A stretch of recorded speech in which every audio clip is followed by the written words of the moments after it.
그래서 PPT로 제가 이제 저희 사역을 그래도 조금은 소개를 해드려야 될 것 같아서 사역을 조금 소개하고 그 사역 가운데 하나님이 왜 나를 부르셨을까 또 저의 삶을 또 좀 나눠보려고 합니다. 네, 첫 번째 화면을 좀 보여주시겠어요? 네, PPT를 저희가 보도록 하겠습니다. 네. 네, 저희 아름다운 피켓, 생명을 살리는 피켓팅을 한다 해서 아름다운 피켓이고요. 한 장 넘겨주시면, 네, 여러분들은 언제부터 소중했을까요? 라고 했을 때, 또 이때부터, 당신은 이때부터 소중했습니다. 라고 저희는 이제 전하는 사역을 하고 있어요. 그래서 이제 이때라는 기준은 저 정도의 기준이라기보다는 한 장 넘겨주시면, 뱃속에 잉태되었을 때부터 수정된 그 순간부터 소중했다라고 저희는 전하고 있는데요. 예레미야 1장 5절 말씀을 보면 내가 너를 모태에 짓기 전에 너를 알았고 네가 배에서 나오기 전에 너를 성별하였고 너를 여러 나라의 선지자로 세웠다라고 주님께서 말씀하셨죠. 모태에 짓기 전부터 알고 계셨던 자를 이 땅 가운데 하나님의 나라 확장을 위해서 이 땅에 보내신 거예요. 그런데 그런 하나님의 형상, 그런 소중한 존재를 누군가는 이 세상에서는 하나님은 다 소중하게 여기시지만 누군가는 어떤 아기는 소중하고 어떤 아기는 소중하지 않아라고 판단해서 아기를 소중히 여기지 않는 상황이 또 발생을 하는 것이죠. 넘겨주시면 수많은 생물학자들은 넘겨주세요. 네, 수많은 생물학자들은 정자와 난자가 만나는 수정 그 순간부터 인간의 생명이 시작된다라고 이야기하고 있고요. 넘겨주세요. 현대 유전학의 아버지 제롬 루진 박사님은 수정된 순간부터 인간의 존재 그리고 인간의 그 발달 단계가 수정된 순간부터 시작된다. 그 일생이 시작된다라고 이야기하면서 이것은 어떤 사람의 견해에 따라 달라지는 것이 아닌 과학적으로 명백히 증명된 임상 증거로 확인된 것이라고도 이야기하고 있습니다.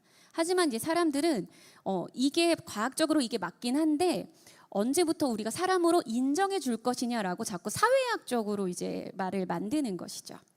그래서 사람들이 어쩔 수 없는 낙태가 있다라고 이렇게 표현을 많이 하고 있습니다. 예를 들어서 강간으로 임신을 당했거나 아니면 심각한 장애를 가진 아기가 임신이 됐거나 또는 키울 형편이 되지 않는 상황에서는 그럴 때는 어쩔 수 없으니까 낙태해도 되지 않을까라고 생각을 하는데요. 그러나 적어도 우리 크리스찬들은 또 바르게 생각을 해야 되잖아요. 그래서 강간으로 임신된 아기는 그럼 하나님의 형상이 아닌가? 라고 생각했을 때 그렇지 않죠. 여전히 하나님의 형상이고 어떤 이유로 잉태되었던 간에 소중한 하나님의 형상을 가진 존재라고 할 수 있습니다. 그런데 강간으로 태어난 아기는 아마 살아도 불행할 거야 라고 많은 분들이 또 얘기를 해요. 그런 아이들은 살 가치가 없을까? 이것에 대한 대답을 강간을 통해 태어난 한 여성이 이 짧은 영상을 통해서 이야기를 해줄 것인데요. 제가 말하는 것보다 그분의 간증이 더 소중하기 때문에 자막으로 좀 보는 거지만 함께 보시도록 하겠습니다.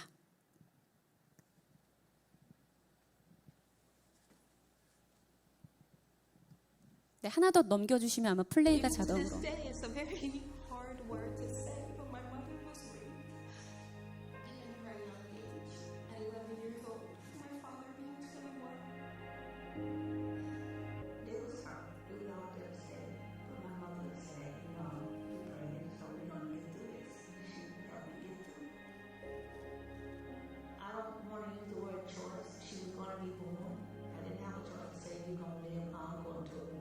That wasn't a choice for me. And I thank God it wasn't.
강간으로 임신하였을 때 주님께 기도하면 주님께서 이제 강간으로 임신한 여성에게 야, 이건 정말 어쩔 수 없다. 이건 낙태밖에 방법이 없다. 이렇게 말씀하실까요? 제가 믿는 하나님은 두려워하지 말라 내가 너와 함께함이라 놀라지 말라 나는 내 하나님이 됨이라 참으로 너를 도와주리라 참으로 나의 의로운 오른손으로 너를 붙들리라 라고 말씀하시는 하나님이심을 저는 그렇게 믿고 있습니다. 방금 보신 영상 속에서 그 강간으로 임신한 그 어머니, 그의 어머니가 말씀하신 말씀이 가장 기억에 남는데요. 임신은 이미 된 것이고 우리는 함께 견뎌 나갈 거야. 이것이 바로 우리 온전한 크리스찬의 마음이라고 생각합니다. 우리의 선택은 언제나 주어진 상황 그리고 벌어진 이 상황 속에서 하나님의 진리, 하나님의 가치를 선택하는 그런 삶을 살아야 하는 것이죠. 그런데 이것은 어쩔 수 없어라는 것이 아닌 하나님은 어떻게 하길 원하시는지 우리가 기도하고 하나님의 뜻을 선택하는 그런 그게 실제 상황 속에서 우리가 작은 것에서부터 그 하나님의 선택을 하는 훈련이 됐을 때 사실 여기까지도 되는 거겠죠. 그래서 우리의 삶이 얼마나 작은 것에서부터 하나님께 진리에 순종하는 삶인지가 너무나 중요한 것 같습니다. 그래서 저희 아름다운 피켓은 그 생명의 가치가 지켜지는 사회를 만들기 위해서 또 그 가치를 누가 지켜내느냐? 바로 우리 크리스찬들이 지켜내야 합니다. 우리가 먼저 지켜내고 그리고 사회에서 벌어지는 그 아기들, 그 위기 임신 여성들을 또 돕는 것으로 함께 지켜나갈 수 있는 그런 삶을 살아야 되는 것이겠죠. 그래서 저희는 믿지 않는 사람들을 대상으로 오프라인 캠페인도 하고요. 그리고 교회를 대상으로 강의와 설교를 또 같이 하고 가장 중요한 또 기독교 세계관으로 이렇게 또 강의를 또 하고는 있습니다. 저희 사역이 시작된 배경을 좀 설명을 드릴 텐데요. 한 장 넘겨주시면 2011년 크리스마스 때입니다. 제가 외부의 어떤 한 예배 가운데 이렇게 크리스마스 즈음에 예배를 드리고 있었는데요. 그때는 제가 그냥 청년이었어요. 예배를 드리고 있는데 크리스마스 시즌에 모텔과 호텔이 가득 차잖아요. 그로 인해서 낙태가 많이 발생된다라는 얘기를 이 스피커를 통해서 들었었어요. 근데 그날의 그 메시지의 중심은 그건 아니었어요. 세상에 이런 일도 있고 저런 일도 있고 참 이렇게 문제가 많이 발생한다의 얘기였는데 갑자기 하나님께서 저에게 그 주제에게 이렇게 꽂히게 해주시면서 사실 저도 뭐 우리나라 낙태율 1위, 자살률 1위라는 거는 은연중에 저도 이제 정보를 통해서 알고는 있었지만 그냥 알고는 있었거든요. 그런데 그날 따라서 낙태로 죽어가는 아기들을 위해서 울고 계시는 그 예수님을 하나님께서 그 마음을 저에게 너무 강하게 부어주시는 거예요. 온몸이 막 부들부들 떨리고 하염없이 이렇게 오열을 하면서 예배 내내 막 눈물이 계속 멈추지 않고 흐르고 우리는 크리스마스 때 교회 안에 모여서 주님 오심을 기뻐하고 우리끼리는 잔치를 하고 있지만 세상에서는 그 모텔과 호텔이 가득 차면서 원치 않는 임신들이 발생되고 그로 인해 봄에 낙태율이 굉장히 많이 발생하는 그런 일들이 세상 가운데서는 너무나 많이 벌어지고 있지만 우리는 우리끼리 즐거워하고 있다라는 것이죠. 그래서 예수님의 그 죽어가는 태아들을 향한 그 눈물의 마음, 그 애통하는 마음을 저에게 너무 부어주셔서 저는 굉장히 내성적임에도 불구하고 뭔가 하지 않으면 안 될 것 같은 견딜 수 없는 마음을 주셨습니다. 그래서 그렇게 시작을 하게 됐어요. 그래서 매해 크리스마스 때마다 제가 이 사역을 진행을 했는데 이제 이렇게 했으니까 매년 해야겠다 이런 생각도 없었어요. 저는 이런 운동이 어떻게 이루어지는 것도 줄 모르고 일단은 원치 않은 임신을 예방해달라는 이 메시지를 함께 크리스마스 때 번화가에 나가서 피켓팅을 하면서 사람들에게 최대한 이제 알리는 것을 시작을 했는데 매년 크리스마스가 다가오면 다시 부담감을 주시는 거예요. 그래서 또 기도하면 하나님이 또 막 오열을 주시는 거예요. 그러면 또 하고 또 크리스마스가 다가오면 또 하나님 어떻게 하길 원하십니까? 기도하면 또 막 눈물을 주시고 그래서 사람들 막 어렵게 모아가지고 하다가 이렇게 사역까지 하나님께서 인도하셨는데요. 한 장 넘겨주시면 좀 사역 속에는 최대한 좀 짧게 하는 건데요. 저희 2022년 어린이날에 신촌에서 최근에 저희가 이제 이렇게 매년 크리스마스만 하다가 하나님께서 한 4년 정도 전에 풀타임으로 저를 이제 부르셔가지고 이제 좀 더 다양한 사역을 하고 있습니다. 그 중에 신촌에서 진행된 생명축제 영상을 잠시 보시도록 하겠습니다.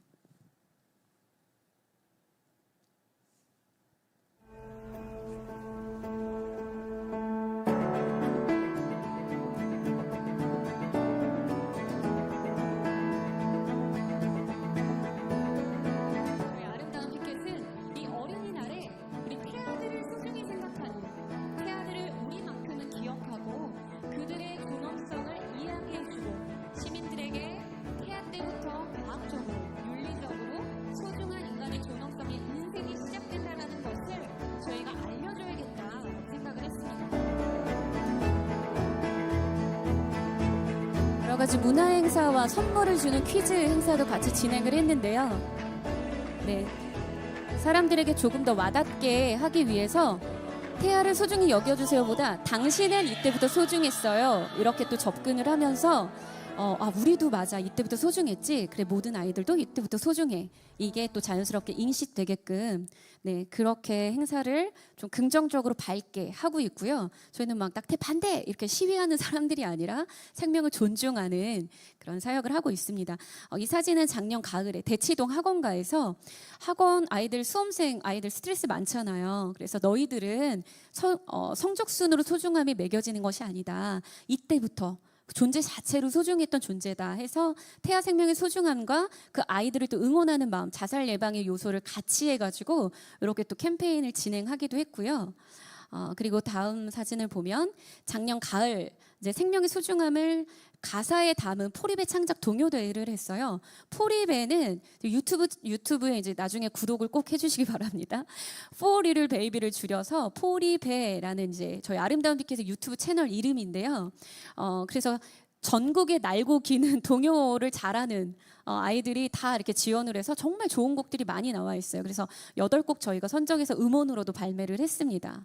그래서 그때 나왔던 거를 태아 발달 영상, 태아 발달 과정을 담은 영상과 함께 저희 창작 동요제 입상자 함께 담긴 영상을 또 저희가 만들고 또 알리고 있는데요. 그 다음으로 한번 영상을 보도록 하겠습니다.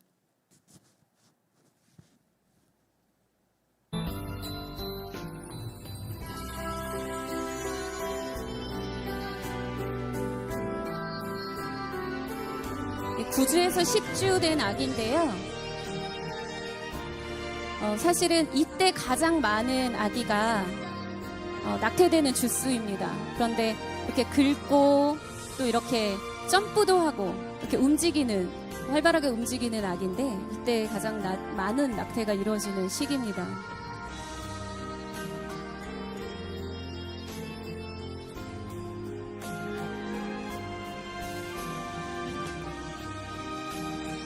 네, 넘어가겠습니다.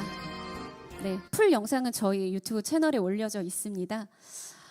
그리고 다음 사진을 보면은 네, 최근이죠. 우리 많이 익숙한 장소죠. 네, 버그마트 미션 센터에서 프로라이프 토크 콘서트를 저희가 진행을 했고요. 너무 다들 좋다고 얘기를 해주셨던 생명의 소중함을 이 행사 한 번을 쭉 보는 것을 통해 너무 많이 이제 배우고 알게 됐다 이렇게 얘기를 많이 해주셨습니다. 이런 좀 다양한 행사를 진행하고 있고요. 그 다음 장을 넘겨보면 저희 유튜브 채널 포리베는 태아 발달 과정이라든지 낙태의 위험성, 입양의 중요성, 그리고 미국에 이제 낙태 산업이 있어요. 낙태를 통해서 돈을 버는. 그래서 그런 어떤 비리, 낙태된 태아를 가지고 몰래 그 연구소에 팔아 넘기는. 그래서 더 좋은 질 좋은 낙태된 태아를 얻기 위해서 여성에게 무리 가는 낙태 시술을 하는. 네, 사실 이런 것들이 있어요. 그래서 그런 것들을 저희가 미리 우리나라에 더 낙태가 더 많이 확대하기 전에 많이 알리려고 하는 일들도 많이 하고 있습니다. 또 한 장 넘겨주시면 또 SNS 채널에 저희는 이미지 자료들 또 많이 업로드하고 있고요. 또 넘겨주시면 또 베이비박스나 이제 여성소망센터 등 위기 임신 지원 센터와 MOU를 맺어서 저희가 함께 태아 생명을 소중하게 여기고 또 위기 임신 여성들을 돕는 부분으로 함께 협력하고 있습니다. 또 넘겨주시면 태아 생명을 위한 기도 운동도 함께 하고 있고요. 또 넘겨주시면 프로라이프 단편 영화 기부됨이라는 영화를 공동 제작했는데요. 현재 유튜브에서 무료 상영 중입니다. 한 45분 정도 되는 건데 굉장히 재밌어요. 꼭 익숙한 얼굴의 배우도 있고요. 굉장히 재밌으니까 그것도 한번 봐주시면 너무 좋을 것 같습니다. 또 한 장 넘겨주시면 입양 문화가 중요하기 때문에 입양의 소중함을 또 많이 알리고 있죠. 네, 강내우 집사님 같은 분도 또 인터뷰를 해야 되는데 그리고 한 장 넘겨주시면 또 미국에는 프로라이프 운동이 굉장히 역사가 오래됐어요.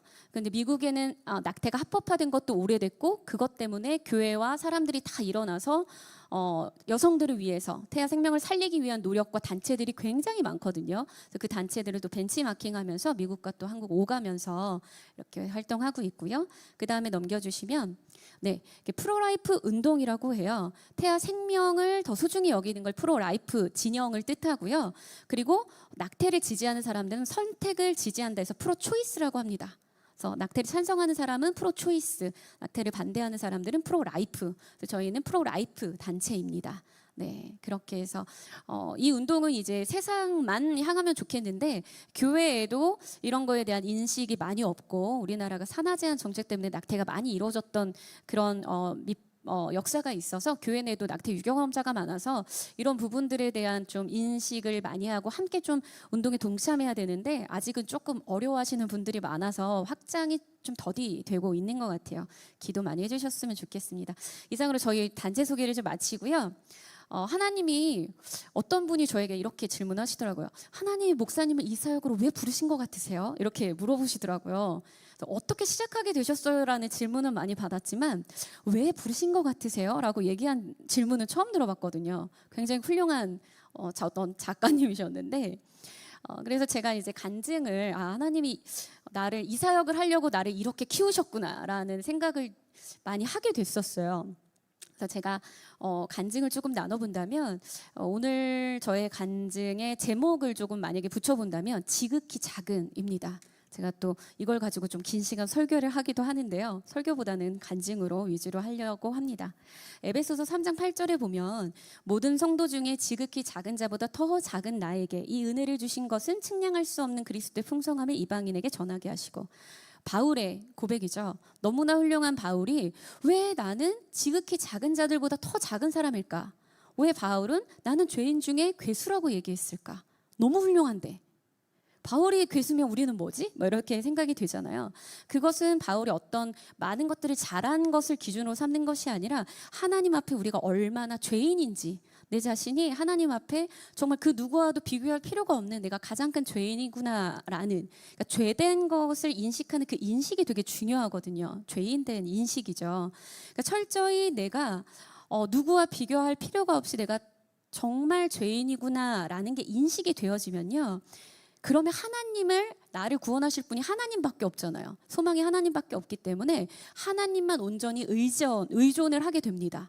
하나님을 온전히 의존하게 되면 어떻게 되냐면 나의 것을 주장을 할 수가 없어요. 나 같은 죄인의 생각과 계획과 의지와 그렇기 때문에 내가 비워지게 되고 하나님께 집중하게 되면서 하나님의 음성이 잘 들리게 되죠.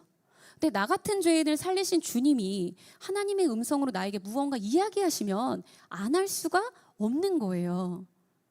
주님의 뜻에 충성하게 순종할 수밖에 없는 존재가 되는 것이죠. 그래서 우리에게 가장 필요한 건 내가 얼마나 죄인이고 내가 얼마나 지극히 작은 자 중에 작은 자인지를 인식하는 것이 가장 신앙생활에서 가장 중요한 것 같습니다. 사실 저는 신앙생활을 하기는 했지만 저는 제가 좀 착하고 주님이 우리를 위해서 죽으셨지 이런 개념이었어요. 근데 어느 날 하나님이 이제 깨닫게 해주시니까 나를 위해서 죽으셨구나 이게 깨달아졌거든요. 그러니까 하나님이 그 뒤로부터 이제 일하기 시작하시더라고요.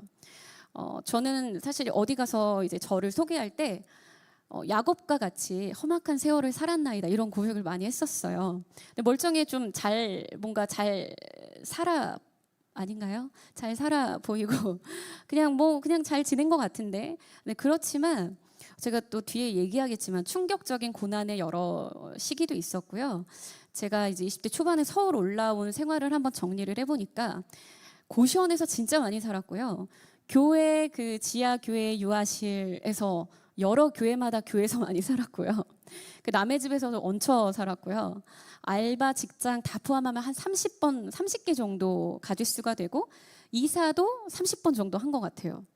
근데 저는 굉장히 이제 하나님께 교회 생활이 너무 즐겁고 하나님께 좀 집중된 삶을 살기를 원하는 종교심이 강했기 때문에 그런 삶을 살았는데 이게 나중에 이제 지나고 보니까 몸에 무리가 왔는지 이제 안면신경마비가 오고 우울증이 뭔지 알 것 같고 우울증 목사님이신가요?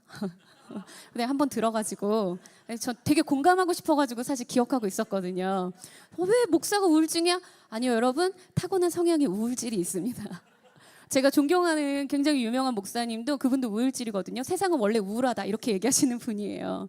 그래서 저도 굉장히 힘을 얻는 분인데 우울증이 뭔지 알 것 같고 그리고 40이 다 되어서는 이제 갑상선암 수술도 했습니다. 그래서 제가 이제 여러 가지 고난을 겪게 된 이유는 제가 그만큼 너무나 부족했던 사람이기 때문이에요. 저는 이제 믿지 않는 가정에서 자랐거든요.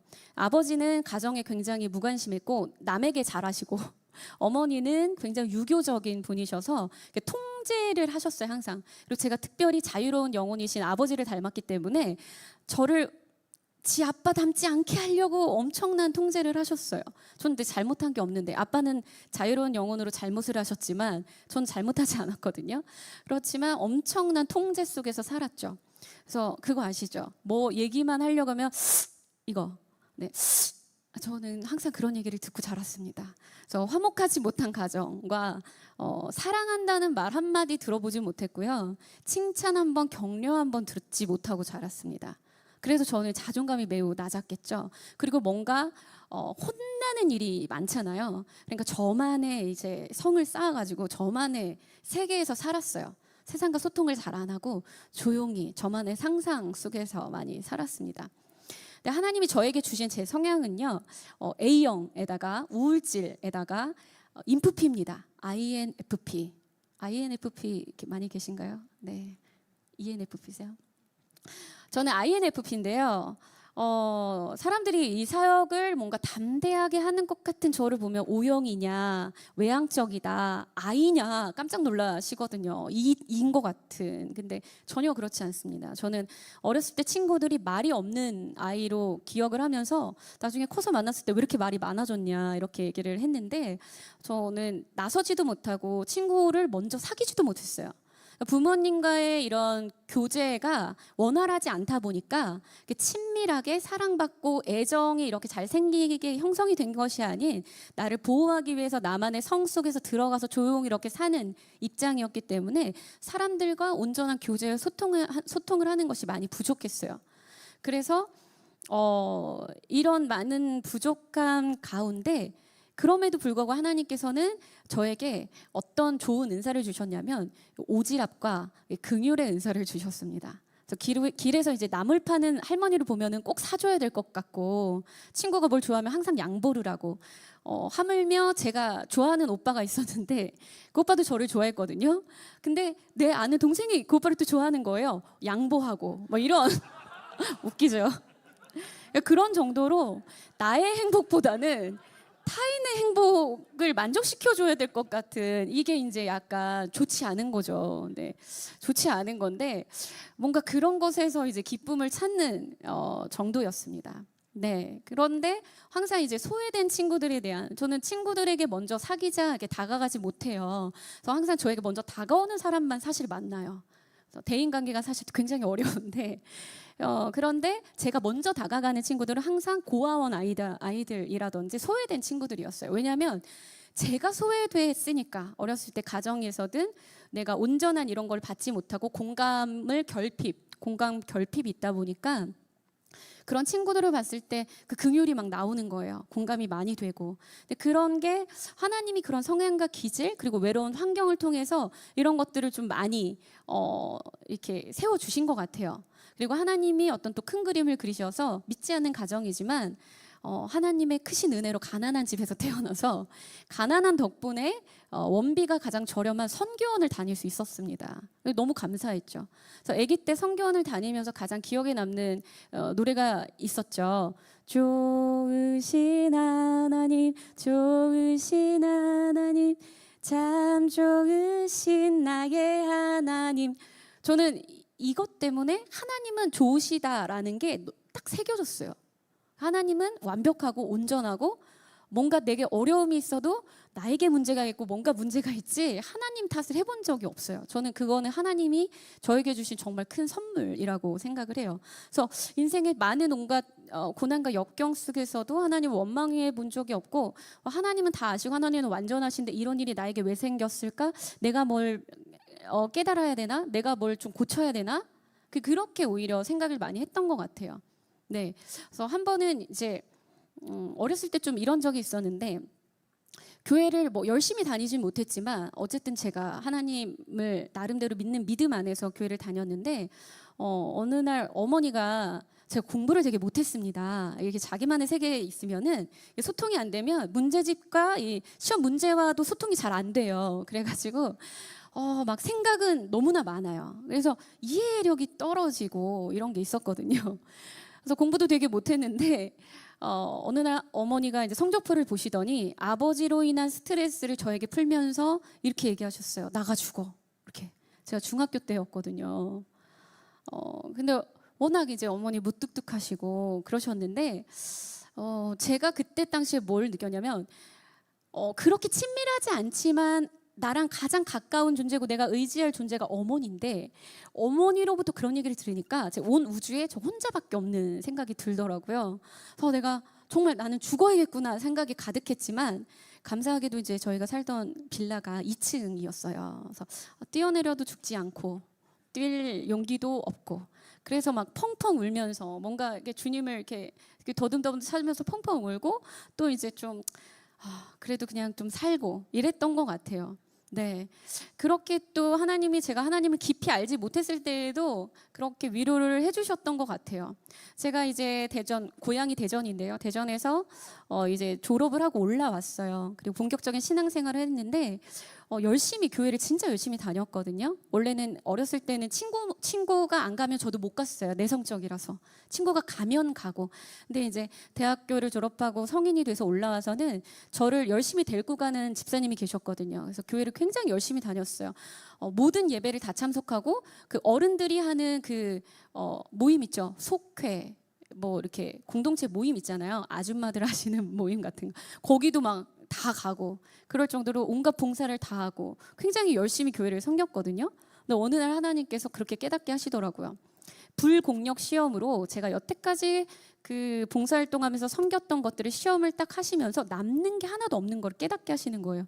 이거는 누가 저에게 지적해서 얘기해 준 것도 아닌 기도 가운데 그 말씀 가운데 제가 있을 때 그게 깨달아지는 거예요. 이제 하나님이 깨닫는 은혜를 한참 주실 때였는데 제가 여태까지 한 3년 정도 열심히 헌신했던 게 다 하나님 앞에서 불로 사라지더라고요. 왜? 내 열심으로 했던 거예요. 물론 하나님을 향한 거지만 내 열심으로 하니까 그게 하나님 앞에서 남는 게 하나도 없으면서 제가 굉장히 충격을 받고 부끄러워서 아무도 모르는데 저만 혼자 묵상 가운데 깨달았음에도 불구하고 얼굴이 빨개지고 너무 놀라고 그럼 하나님께서 원하시는 게 무엇인가? 하나님께서 음성으로 인도하시는 하나님께서 원하시는 게 하나님 음성 듣는 건 무엇인가? 이런 고민과 묵상 가운데 많은 기도를 했던 것 같아요. 네, 그렇게 제가 교회 생활을 하면서 항상 이제 교회에서 먹고 자라고 제가 좋아했던 노래 중에 하나가 또 사무엘처럼 교회에서 사는 게 제 비전이었거든요. 그냥 교회에서는 지하도 좋았어요. 그냥 교회에서 먹고 자는 그게 제일 좋았던 것 같아요. 근데 그러다가 하나님이 또 저를 더 크게 쓰시려고 그 교회를 다녔을 때 교회에서 이제 큰 상처를 받게 됐어요. 너무 큰 상처를 받고 충격을 받아서 이제 교회를 옮겼어요. 근데 거기는 또 더 큰 일이 생기는 거예요. 그래서 제가 너무 충격을 받아. 이게 착하게 살고 봉사활동 열심히 하고 교회에서만 열심히 하면 신앙생활 되는 줄 알았는데 하나님 안에서 이게 뭔가 교회가 왜 이런가 이런 생각을 하면서 내가 하나님 만나야겠다. 내가 하나님 음성 들어야겠다. 남이 뭐라고 얘기하는 거 이제 못 믿겠다. 내가 하나님 만나야겠다라고 하면서 제가 그 다음으로 인도함 받은 교회에서 제가 그 치유와 회복을 이제 하기 시작했습니다. 근데 먼저 하나님은 감사하게도 제가 고난을 겪기 전에 어떤 좀 특별한 것을 보여주셨냐면 뭔가 암흑과 같은 상황 속에서 영적으로 어두운 상황 속에서도 저를 또 인격적으로 일단 만나주시기 시작하셨고 그리고 정말 신기한 게 그 지나가다가 어떤 집 앞을 잠깐 지나갔거든요. 그 건물 안에 이렇게 몇 층이 되어 있는데 지나가는데 뭔가 종이가 하나가 툭 떨어지는 거예요. 제가 지나가는데 뭔가 이렇게 그 집에 끼어 있다가 떨어진 것 같은? 그래서 이게 뭐지 하고 딱 주워서 들었더니 거기에 뭐라고 정확하게 쓰여 있냐면 하나님 작품 서윤화 이렇게 써 있는 거예요. 오타 하나 없이 제 이름이 흔하지 않거든요. 그렇죠? 흔하지 않죠? 이게 뭐지? 그래서 누가 이걸 썼나? 그래서 봤더니 어린이 전도협회에서 어떤 아이의 간증을 실어가지고 하는 거예요. 근데 그거를 이제 그 집집마다 끼워놓은 건데 하필 그때 제가 지나갈 때 떨어진 종이에서 보니까 하나님의 작품 서윤화인 거예요. 너무 신기하잖아요. 그리고 고난이 왔습니다. 네, 하나님이 고난을 주시기 전에 이렇게 대비할 은혜를 또 주시더라고요. 그래서 어쨌든 그런 일들도 좀 있었는데 결국에는 이제 고난 중에 제가 너무나 많이 어려움을 겪고 고민을 하면서 지하 20층까지 내려갔다가 그 시절 제가 이제 꿈을 꾸었어요. 꿈에 높은 하늘에서 제가 바닥으로 추락하는 거예요. 바다였는데 높은 하늘에서 바닥으로 추락을 하는데 너무나 급격한 추락을 하고 있고 제가 꿈속에서 추락을 하면서 이렇게 죽는 거구나 이렇게 생각을 했어요. 그런데 바다의 그 표면에 닿기 직전에 하나님이 딱 멈추시면서 방향을 꺾으셔서 주님께서 원하시는 길로 저를 인도하시더라고요. 제가 그때 지하 20층에 있었는데 하나님이 나를 어디론가 나를 인도하셔서 사용하시려나 보다 그런 또 비전을 보여주셨고 제가 이제 많은 치유와 회복을 얻으면서 정말 많은 하나님이 제가 그때는 좀 분별력이 별로 없었고 지혜가 없어서 말씀을 봐도 잘 몰랐었어요. 그런데 하나님이 특별하게 그 시즌 가운데서는 꿈과 깨닫는 은혜로 많은 것들을 깨닫게 해주셨는데요. 제가 이제 믿지 않는 가정에서 자랐잖아요. 그래서 온갖 결핍과 왜곡된 어떤 가치관 그리고 뭔가 건강하지 않은 뭔가가 저에게 있을 거란 말이죠.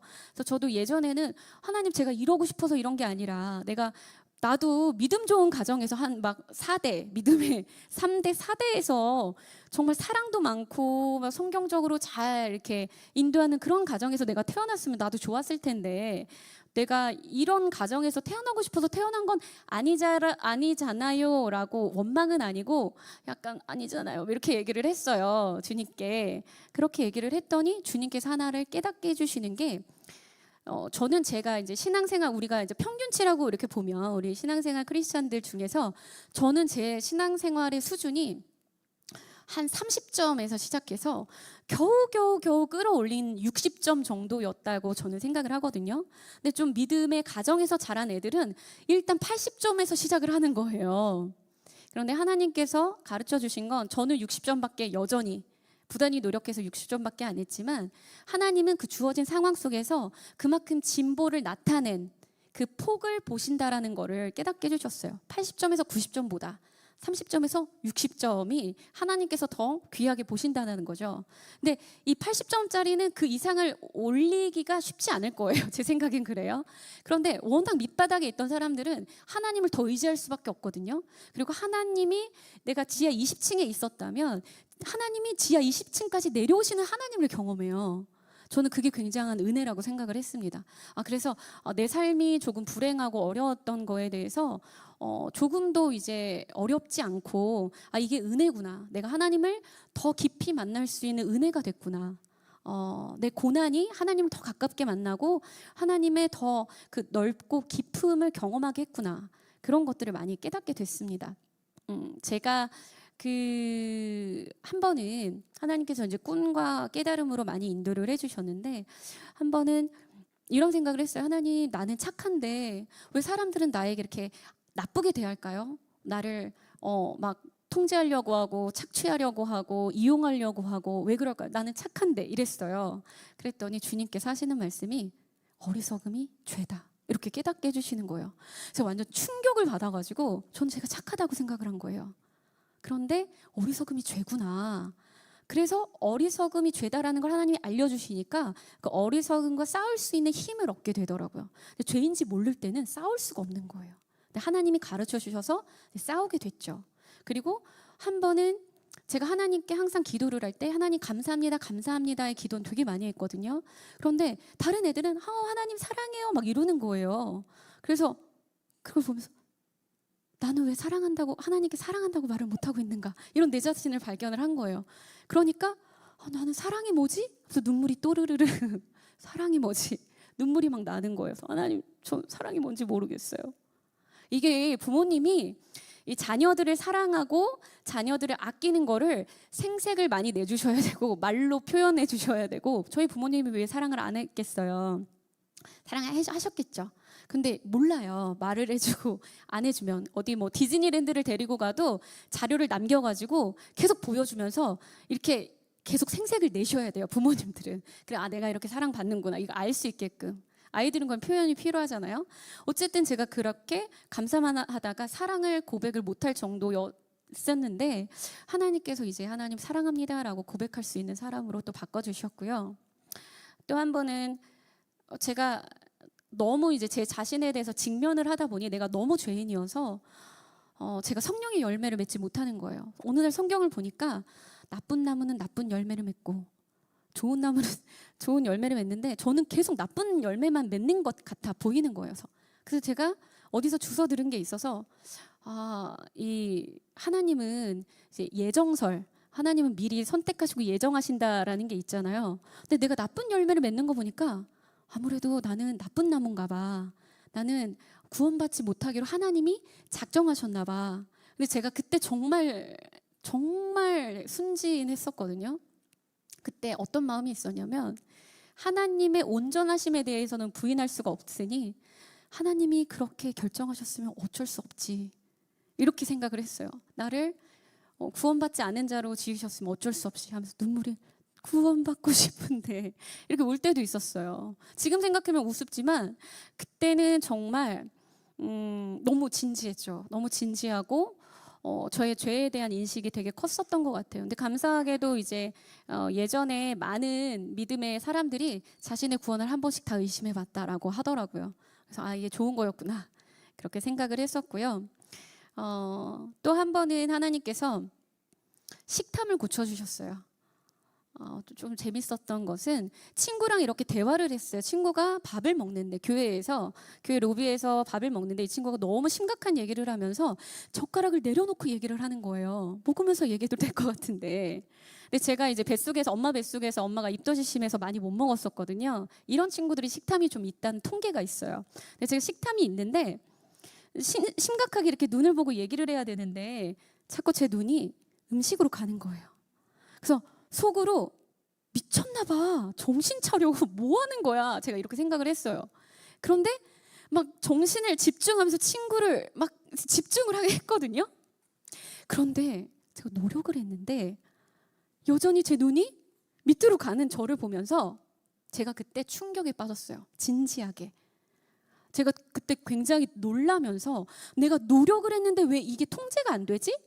영적인 거구나. 제가 너무 깜짝 놀라면서 너무 부끄럽고 그래서 바로 본당으로 가서 펑펑 울면서 하나님 나 왜 이래요? 이렇게 울면서 하나님께 고백하고 하나님을 의지했더니 그게 많이 나아졌습니다. 지금은 그렇지 않아요. 지금은 좋아하는 정도입니다. 네, 남의 것에 탐내지 않고요. 네, 그렇게 하나님이 식탐도 고쳐주시고 저의 왜곡된 여러 가지들을 많이 고쳐주셨어요. 근데 결국에는 하나님께서 가장 크게 고쳐주신 게 저만의 세상이 이렇게 있었기 때문에 친구들이 무슨 얘기를 하면 나 이런 것 때문에 요즘 힘들어 이러면 왜 그래? 나는 안 그러는데 제가 이랬어요. 되게 순진하게 나쁘게 나는 안 그래 이렇게는 하진 않고 난 안 그러는데 이랬거든요. 근데 어느 날 하나님이 어떤 또 큰 어려움을 또 겪게 하시고 충격을 받게 하시면서 제가 이렇게 쌓아놨던 벽을 와르르 무너뜨리시더라고요. 그러면서 이제 이게 소통이 될 수 있는 문이 열려진 거예요. 그러면서 예전에는 친구들이랑 대화하면 나는 안 그러는 데가 내가 의도하지 않는 자주 하는 말이었다면 그 뒤로부터는 그 뒤로부터는 저도 모르게 하는 말이 나 뭔지 알 것 같아. 그랬구나. 나 뭔지 알 것 같아. 나 그거 알 것 같아. 이렇게 바뀌더라고요. 그래서 그때 당시에 이제 친구들이 너 진짜 많이 바뀌었다. 그런 얘기 한 번쯤 들어봐야 되는 거잖아요. 저보고 제가 좀 심각했었거든요. 눈치가 없는 것이. 착하지만 약간 눈치가 없는 사람이었었어요. 그래서 그렇게까지 하나님이 하나하나 저를 바꾸시면서 그제서야 주님이 저를 신학교로 부르시더라고요. 신학교로 사인해 주셔서 저를 부르셨습니다.